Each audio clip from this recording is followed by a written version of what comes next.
9、南秘書と高田社長。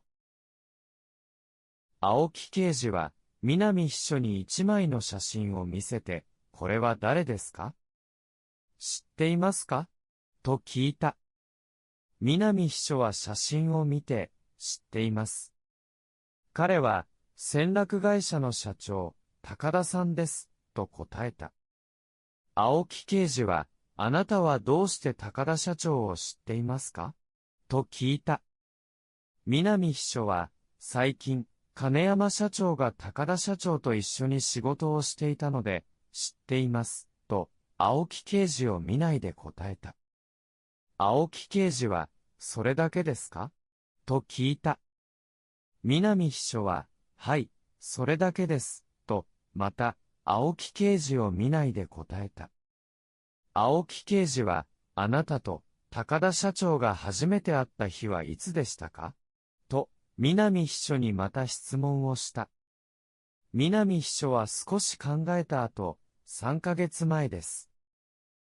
金山社長と高田社長が一緒に仕事を始めた時です、と答えた。青木刑事は、本当ですか？と言って、彼女を見た。南秘書は、本当です。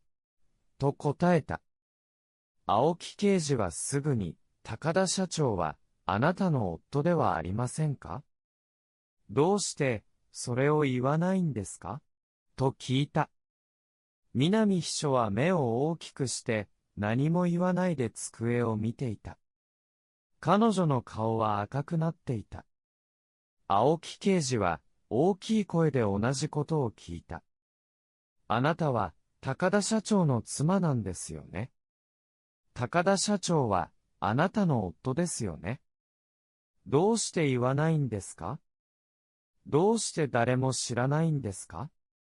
あなたの会社の人たちはみんな、あなたは結婚していないと言っていますよ。南秘書は怖くなって、小さい声で言った。私はこれを言う必要がないと思いました。言う必要がない？あなたと高田社長が金山社長から2億円を騙して取ったことはどうですか？それも言う必要がないですか？青木刑事はまた質問した。しかし、南秘書はもっと怖くなって、もう何も話さなかった。